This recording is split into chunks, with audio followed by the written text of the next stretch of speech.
Welcome everyone to Saucy Bass Talk. This is Esperanza Rangel, and as you guys know, we talk to bass players. And today we have a very special guest, someone that shares our interest for GK amps, by the way, and majorly he shares our interest for bass. So we kind of were looking through his page, being a little bit nosy, and we were very taken back by the powerful sound of his bass and just the style that he plays. And it seems like there's a lot of dedication there, and you guys know in Saucy Bass Talk we love that.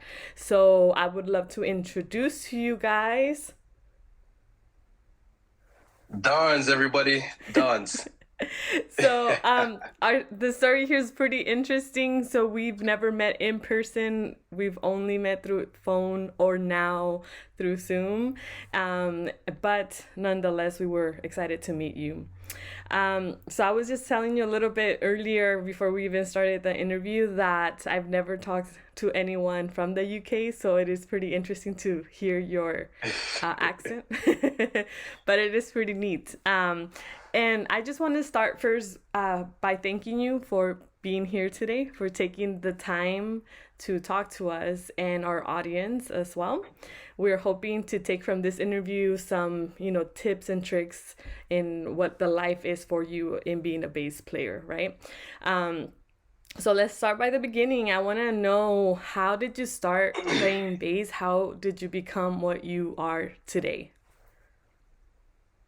Okay, so small disclaimer. I feel like a lot of guys and girls in America think that we have a really weird way of speaking. Like we speak normal, just like you guys, just certain small differences. But how did I get started? So my introduction to music overall was through gospel choirs. So my late uncle went by the name of Solomon Facey, and Solomon was one of the UK's most profound gospel choir directors. He used to do like lots of workshops and different events and stuff around Europe, around the UK, and also abroad. And I think maybe by about the age of 3 or 4 was like my first kind of introduction to that side of things. And from there it progressed into like being part of the choir at church and singing at church. And then I think he kind of noticed I took an interest in the music and the playing side of stuff. So my first instrument is actually keys. And I started playing keys at about age 12. My good friend of mine, his name is Mitchell Piano. He started teaching me to play keys at church. And then, he was kind of making a transition at that time between church and like personal life and stuff.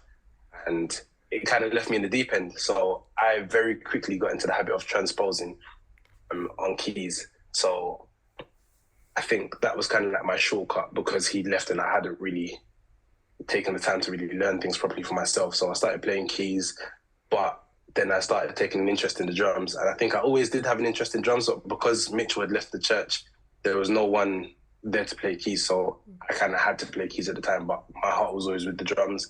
To be honest, my heart still is with the drums. In my heart, I'm a drummer. Like I'm forever air drumming and like tapping on my lap and doing paradiddles and stuff.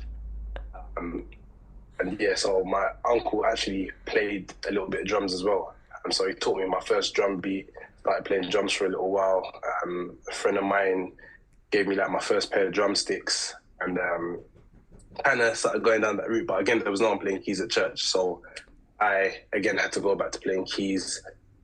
And then where I started playing bass now would have been maybe about 14 years old. And it was just like messing around after church on the bass. And I remember my uncle, his name is Mark Thompson, he was the church bass player at the time. And I was holding the bass and just like messing around. And he was like, who taught you how to play like that? And I was like, I don't know, just, it feels normal, it feels right. I kind of have seen you play and this just feels natural for me. And yeah, I started just messing around. And then over the next few months, he used to like just force me to play bass towards the end of service. And I used to hate it because I wasn't a bass player. I wasn't trying to be a bass player. I didn't have any interest in bass like that. It was just because after church we would all mess around on different instruments. And yeah, that kept on happening towards the last half an hour, 45 minutes of the service. He'd get me to jump on bass and play. And that was like the extent of it. Also, I thought. So at about age 15, just after my birthday, actually, at age 15, my uncle Solomon, he sat me down. He was like, I want to speak to you. Me and your grandma, my grandma's also passed now, but he said, me and your grandma are going to put £500 together, so £250 each, and we're going to buy you a bass guitar. We want you to take it seriously. We don't want it to be a waste of money. We want you to really make use of this. And I was like smiling, but in my mind, I was like, why are you buying me a bass? Like, I didn't. That's not what I wanted. I didn't have plans to be a bit. Yeah. Yeah, like, I mean, I was grateful, and it's like I wouldn't have said no, but it's just like that wasn't where my heart was. That's not what I was kind of working towards. But it was like, okay. And that is where it started. That's when I got my first ever bass. That's actually this bass here, which is a Ibanez Sound Gear. Oh, I know those basses, yeah. Yeah. This is the GTO, I believe, or GIO, I think it is. But this is my first ever bass, and fun fact, I actually learned to play bass on a 5-string. I think the first bass that my Uncle Mark was using was a Yamaha. I think, is it a TRB? TRB, I think it's a Yamaha TRE. But that was the first bass that I ever played. That was his bass at church, and that was a 5-string, which is why like all the basses I play are 5-string. So when I play a 4-string bass, I can play it obviously, but it's interesting because I'm not used. Yeah, I'm not used to like the whip for the neck and stuff. So yeah, that's like my introduction to music and to bass playing. Okay, so it seems to me like just like you said, right, that the drums, you know, that's where your heart is at. But what a important connection to bass, right? So we always need a good drummer, right. And if you know how to play drums, you are pretty good at anticipating also on bass, right? Like when you're performing and stuff. All right. Yeah. So let me see. So we're gonna go into now your bass player influences. So who influenced you from the beginning that's a bass player, and who continues to influence you now to play the way that you do, to push forward the way that you do? So it's really interesting because like it makes me feel like such a novice sometimes when I'm asked this question, because I didn't, like I said, I was never really trying to be a bass player. And even like in my first few years of playing, I didn't really even take bass playing that seriously. Like, I'm 27 now, and I only started taking bass seriously at like 21. And up until like the last maybe like couple of years, I didn't really study like the legends and the greats. So, you know, the Victor Wootens and the Jackos and the, like, sometimes people throw out names and I'm like what? Who's that? And there's so many out there too that is also like impossible to know everyone. Yeah. Like every bass player out there. Is there like a specific bass player that you listen to or that you watch, even like if it's just on Instagram or YouTube? Yeah, so what I was gonna say is that like I didn't study like the greats and the legends. There was only like a few like that I'd kind of known of at the time, but these were like mostly gospel guys. So like the Maurice Fitzgeralds, the Swole Rays, the Andrew Gouchets, and that was probably like maybe like 2 or 3 more that I can't think of. But that was like kind of the only old school guys I kind of knew of growing up as a bass player. But when I started taking things a bit more seriously, around about, I want to say I was maybe like 16, so like maybe 2013, 2014. It was like the Thaddeus Johnsons. I'm going to look at my notes because I'm going to cheat now. Oh, that's Thaddeus okay. Johnsons, the Thaddeus Trebet, Derek Burnett, again, Swole Ray. And then there was just a couple of UK guys over here. But the main kind of influences were Freddie Thompson, absolute legend in this country as a bass player, Sam Lynch, and a good friend of mine who also passed away a couple of years ago now. His name was Joey Grant. And those were like my main influences, and like people that I'm not going to say I studied, but they had the most impact on the way that I started to play bass as an adult and as a more mature player. sometimes when we have bass players that we look up to, we tend to listen to their stuff, and we one way or another we implement it into our own bass playing. Do you consider any of these players like an influence to the point where you're like, oh, I know I play like this one or this other bass player, or do you consider that you have your own style and you play according to what you just want to play? Because I'm telling you right now, the way that I listen to, like when I hear your bass playing, it sounds pretty unique. I don't have like a exact correlation of like, oh, he plays like so and so. Like here in the United States or in America, we have a lot of bass players. There's like one big bass player out here that it's in our genre of music, and like almost every bass player sounds like him or wants to sound like him. But you sound pretty unique, even from like saying that you have influences of other bass players. Do you believe this to be true, that you have a unique style for yourself?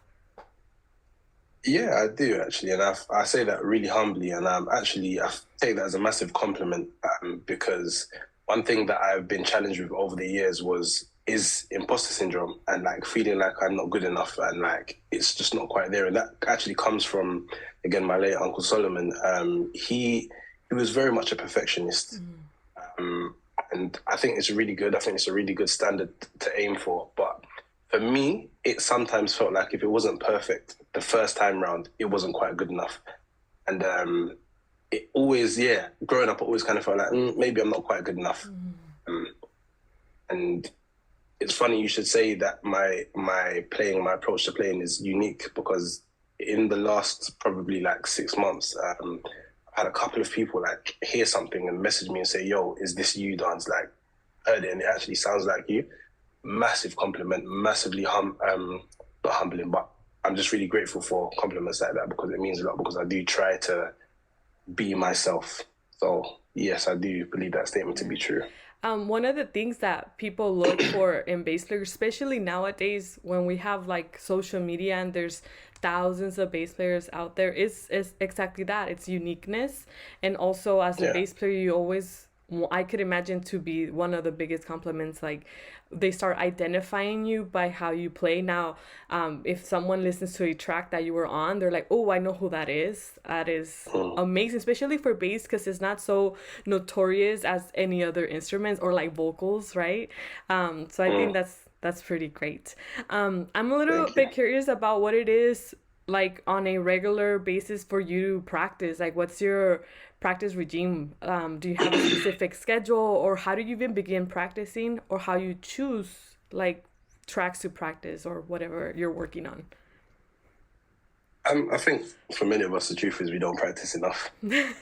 I certainly don't practice as much as I would like to, but I think one of the first practice exercises that I adopted was going up the major scale in fours. So, if C major scale, C, D, E, F, D, E, F, G, and so on and so forth, and go all the way up the scale and then back down.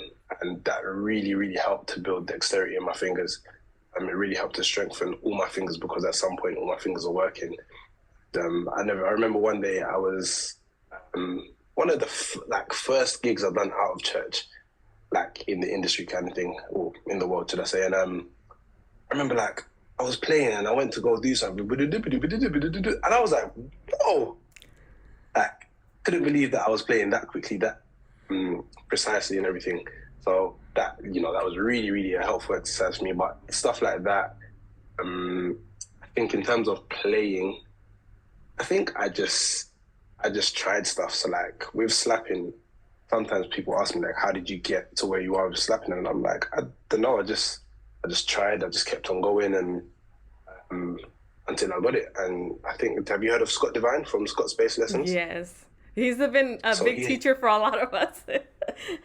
yeah, he's so sick. Yeah. But he done like a slapping exercise where it was like, I can't remember it, but it was like some kind of slapping exercise on just like on the open strings, and that kind of really helped with like my slapping and stuff.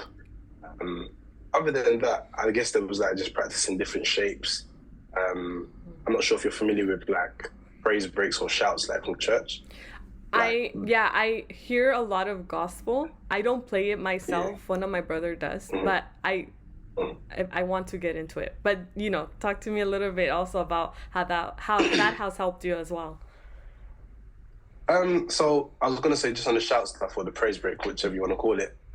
That is literally like going up in chromatics, and that because of the tempo, like oftentimes it's between like 150 to as much as like 170, 175 BPM, and when you're constantly doing that, it really really helps build again dexterity and like strength in your fingers and stuff. So that was like another massive practice point for me. The gospel side of stuff, it's been really good for me personally as a musician coming up because especially playing in church, it builds so many key characteristics and traits that you need as I believe as a professional musician. So it's being able to have a great ear, to be able to anticipate where things are going, to be able to like find the key really quickly, um, being used to like playing in front of people and stuff. It gives you, I think, there's such a freedom in how you're allowed to express yourself and play in church. So it gives you the space to like just try stuff. And if you're working with like people that can work to like a high level, it's really helpful because you can try something and they'll catch it, or they try something and you can catch it. So I think it really really helped me, especially like when I finished school and went to college. Um, I kind of had an advantage over a lot of the other students because I'd been performing in front of people and learning 5 songs before, on the day, and they raise a song that no one knows and you just have to anticipate where the melody's Yeah. going and stuff like that. So gospel has been imperative, like vital, to be honest, to help me get to where I am today. Yeah, I bet. I bet. Yeah, I listen to a lot of gospel, and especially now, I have been almost only listening to gospel. I really enjoy it. Okay. Really, really enjoy it. Yeah. But It's the best, to be honest. oh yeah, yeah, yeah, yeah. I agree. So earlier you showed us your first bass, the Ibanez. What other basses do you have, or what are you currently playing with now? And can you show us your bass? Okay. So this here is my Lakeland. Lakeland, I believe it's a Skyline 5501. This Okay. was my this was my first professional bass after my Ibanez. So when I turned 18, I got some money and I bought this cash, and I bought this bass because of Thaddeus Johnson. He was playing, I think it was like a Sunburst and Lakeland Skyline, and at the time he was playing for James Fortune, and you already know what that is. You already know he's crazy. So Incredible, yeah. yeah, and I think even then, like, so I'm 18 at the time, and even then I don't have like a great um, amount of knowledge on basses and tones and how to achieve tones. It's just like I've seen someone that I really appreciate in their playing, and I saw what he plays, and this is why I bought my Lakeland. And it just goes to show you the power of marketing. Yeah, seriously. Yeah, literally. So that was my first ever bass. The bass I got after that was this lovely matte blue Fender My Elite. favorite Fenders. So yeah, this is Oh, my that's my next beautiful. bass, and that's thank you. The pick guard actually used to be like I think what's it called? Is it tortoise shell? Like a Hmm. brown? Yeah, tortoiseshell. Yeah, changed that absolutely Yeah, I immediately. like this. I like that one. Yeah, when I put that faceplate on here, it absolutely set off the bass. And a funny story behind this actually. So my friend Joey Grant, who passed, I remember I was in Italy. I got called to do a gig in Italy, and I was there for like 6 weeks. And that gig actually came because me and like 3 of my friends, we posted a D'Angelo cover, and this agent saw it and literally booked as many of us as he could for that gig. And at the time, I had my Lakeland, and um, yeah, I wasn't loving the tone out of it. I wasn't really Okay. loving what I was getting from it. Uh-huh. And phoned Joey and asked him about like what bass to get, and I wanted to get a new one, and he said, "Bruv, get a Fender." And I saw this online, and I was like, I don't really like it, but it was just before they brought out the Fender Ultras, Yeah. and this was like the last one in stock. And I sent a picture of it to him, and he said, "Bruv, buy it right now." and that's what I did. And that was like when I really was starting to do more stuff outside of church. So a lot of people now know me in the UK anyway. A lot of people know me for this bass. Yeah. A lot of people want to buy this bass off me because it looks so good. And I'll buy it off of you too. I'm absolutely not selling it. I'm not selling it. So that was my first Fender. Okay. I have a white one. You'll have to check out my Instagram page for that one. I've seen a white one there too. Yeah. Yeah. That was my second Fender that I got. That's a Fender Ultra. That also came with like the tortoise shell faceplate, and I changed that to like the pearl white one now. And again, I believe That's nice. Set off the bass. Yeah. Yeah. I want to change mine too because I don't like the one it has now. Can I see it? Yeah, let me. It's right here. So see how it's like a reddish? deluxe? Yeah. Yeah. So it's like a reddish tortoise. I don't like that. I want to I change think it it. looks nice, to be honest. I don't know what I want, but I don't really like it. I think it's just because I've had this bass for a while now, so I think I'm like, okay, I think I want to change up something, but not sure. Yeah. This is the only one I have now, so I think Okay. that's why I'm like, oh, I want to change stuff on it. I think if you're gonna change it to anything, change it to a black one. I think that would like really make That it would look nice. nice, huh? Yeah, probably will. But I do Yeah. want to get another bass. Not a Fender this time. I don't know if you've ever heard of swing basses. So they are from, oh gosh, why am I blanking out? I think they're from Korea. Okay.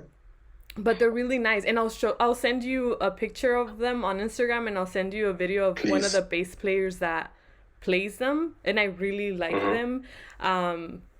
So that's kind of what I want to go for next. But also Ken Smith would be nice. Yeah. Legendary. Yeah. Are those the only basses you have, or you have more that you want to show us?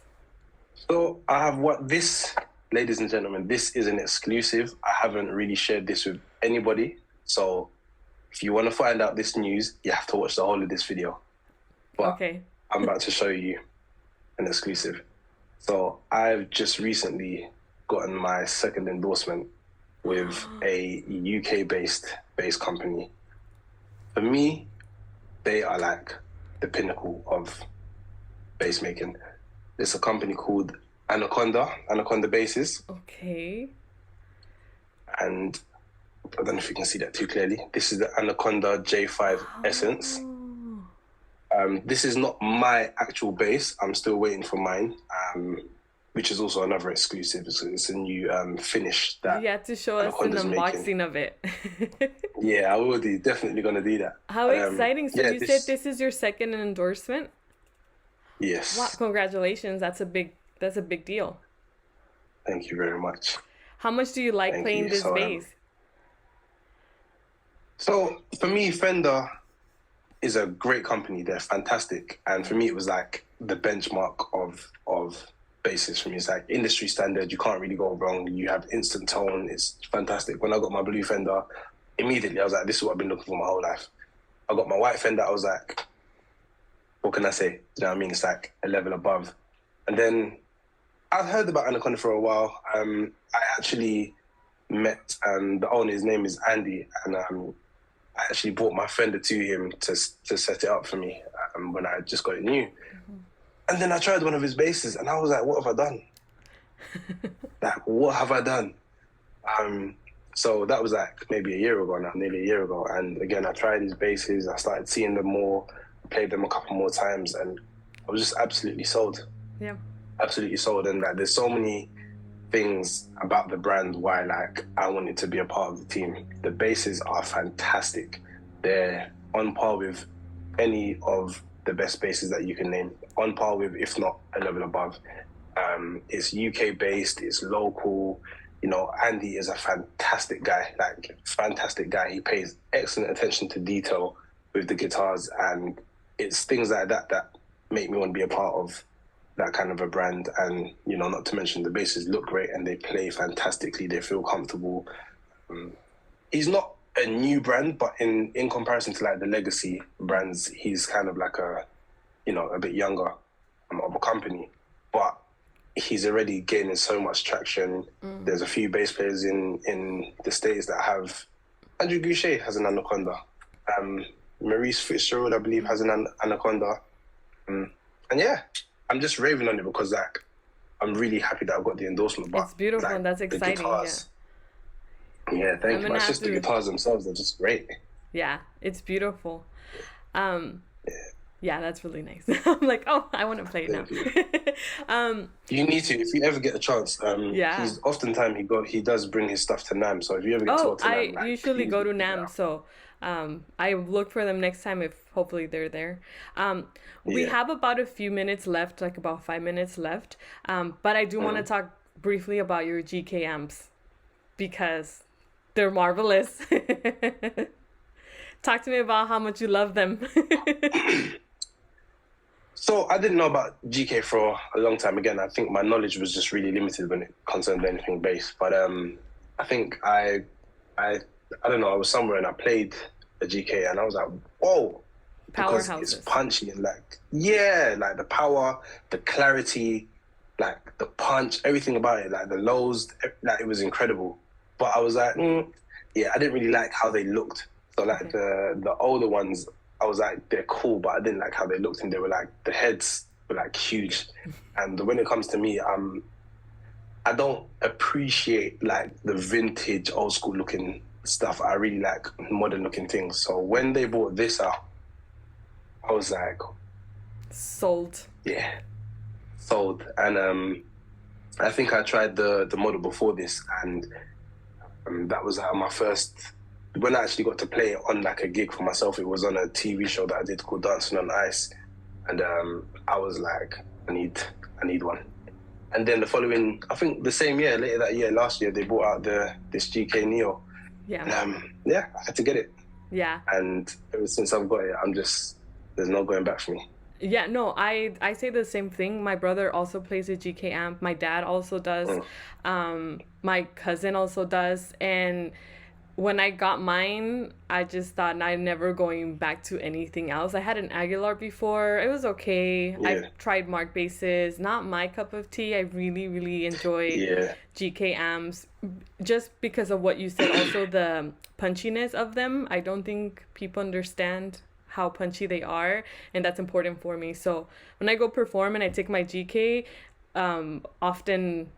more often than not, a lot of the audio engineers are like, you're gonna play with your amp, and I'm like, yeah, I'll do my amp. I don't have to even do a line out or anything. Yeah. And I start Yeah. playing, and they're like, oh, okay, I see. So You know, Yeah. the thing about this bass, it actually makes you play better because because the clarity or the sound that comes out is so clear. Like you can't afford to make any mistakes because everyone's gonna notice. So Exactly. it makes you play better. they will feel your mistakes. Yeah. But no, they're amazing, and then they're just, I like how they look now also too. Yeah. So having one of those just gives you presence. I'm just saying. What head are you using? I have a combo, so it's Okay. I have the Legacy. Legacy. The one that Yeah. just came out. I waited for that bass amp for 6 months. I purchased too. it and it was in back order. And then I remember Yeah. I would email with or message GK, and I was like, what's going on? I just, I bought this like 5 months Yeah. ago. And then they're like, I'm so sorry. And finally when I got it, it's funny because I have two of the amps. The other one's an older model, the MB212, and Mm-hmm. I don't remember. Something happened to it, so I had to repair it, right? But I was like, well, I already bought my other one, so I don't have to repair it, right? Like I'll just wait to repair it. And then I was like, you know what? I can't wait no longer. It's been 6 months, and I sent out my old amp to get repaired. The day that it was ready, they sent me the amp, the other one. So I was On like, the day, yes. you can't make it up. You I cannot can't. make that up. I was like, oh, okay, so I have two now, and I don't plan. I considered getting rid of the older one, but I was like, no, I really, really enjoy it, Yeah. so I'm not. So we're gonna end this conversation now. Mhm. I love this conversation, and I hope that we get to do another one maybe in a couple of weeks or so. We'll coordinate later, because I feel like our conversation has not ended. There's so much more that I want to ask you. There's so much more that I would like for our audience to learn from you. So yeah, anything that you want to add or that you want to advise any bass player out there that is watching this video now?